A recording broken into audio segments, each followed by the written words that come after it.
You have a grandstand seat here to one of the most momentous...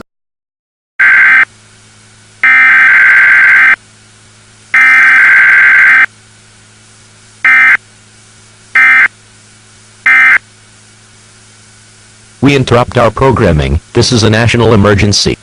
Park ranger admits being told to make life as difficult as possible for people. A federal Park Service ranger admitted being ordered to make life as difficult as possible in order to make Americans feel the most pain as a result of the partial government shutdown brought about by Senate Majority Leader Harry Reid's refusal to work with Republicans on a plan to fund the government while not funding or delaying parts of Obamacare, the Washington Times reported Thursday. Now, if you haven't been following the shutdown news, basically it's because the elections are coming up, the 2014 midterms, and Republicans have to fight Obamacare. If they don't, there is a very strong likelihood that the voters are going to come out and knock these Republicans in the head, and a lot of them are going to lose their seats. So they have to fight Obamacare because it's so unpopular with their constituents. On the other side of the coin, Democrats are also up for re-election, and if they don't support Obamacare and fight for it, they can't count on the president's support in their campaigns. And he's the leader of the party as the president. So they both have to fight for Obamacare, and then now we've got this funding crisis, and no one's willing to give. The Republicans said, we're going to delay Obamacare for, the House voted to delay Obamacare for a year under their budget, and the Senate said, no way, we're not going to pass that. So Republicans in the House went back. They did another law which looked almost exactly the same, another budget, delayed Obamacare for a year, and the Senate said, no, we're not doing it. So then the government shut down. So this is basically all over Obamacare. And now the president is having a tantrum. King Obama, the first, is furious, and his anger is sweeping across the country. Like the interview we just saw. They take their orders from the Ministry of the Interior, which answers to the White House. The White House sets the policies for the Interior. And Obama's not liking what's going on. He doesn't like the shutdown. He doesn't like that people don't want his law. And so we feel all the way out here on the West Coast, on the edge of the continent, a park that almost nobody probably knows exists in Redwoods. It's Redwoods National Park, but that specific area isn't Redwoods National Park. It's a beach. It's called Endert's Beach. There's a road that goes down with a trail that ends at the beach, and there's some hiking going on. It's not the Redwoods area. It's part of Redwoods National Park. But the actual redwoods are further down the highway. This is just a small area that's absolutely gorgeous. It's absolutely beautiful. It's one of my favorite places to go. And King Obama says, make life as miserable as you can. And so that's what they have to do. They're following orders. And so now, way out here, we get the results of the tantrum.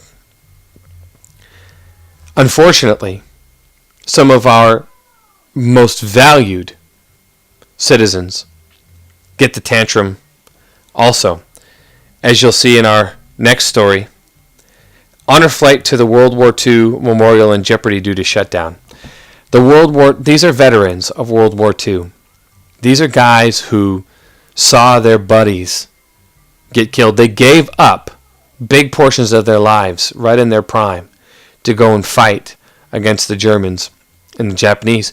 And they have a memorial in Washington. Now, these guys were flying over there to see the memorial, and it's shut down.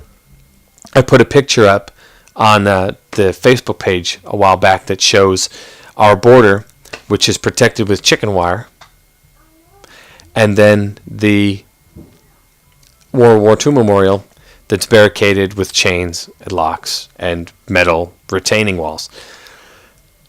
It's ridiculous. Well, these veterans were having none of it, and they stormed the blockade.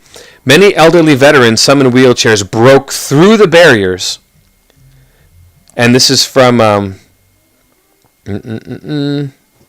northwestohio.com, which is a news source. Many elderly veterans, some in wheelchairs, broke through the barriers set up around the memorial as police and Park Service employees and tourists looked on. The Germans and the Japanese couldn't stop us.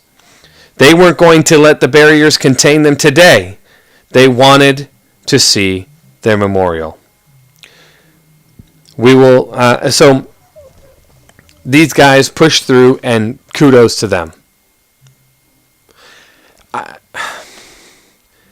It's beyond me how fickle and how ridiculous this is. It's like with the sequester, how the president closed the White House to tourists. He doesn't own the White House. We own the White House. And we allow him to live there when he's elected. But we're not allowed to visit because of the sequester. Now, our national parks are shut down in punishment. And I will let you know that a lot of these national parks, including the World War II Memorial, they are privately funded. They're not public funds aren't used to run these places, and the World War II Memorial isn't even staffed. There's no staff.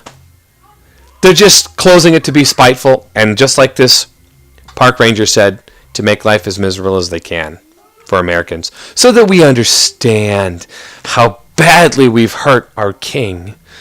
Our king wants his program, and how dare we take it away from him?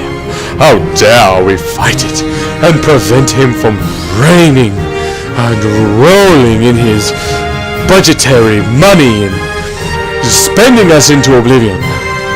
How dare we do that to him, right?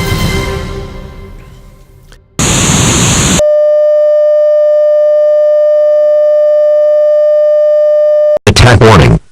Attack warning means that an actual attack against this country has been detected, and that protective action should be taken.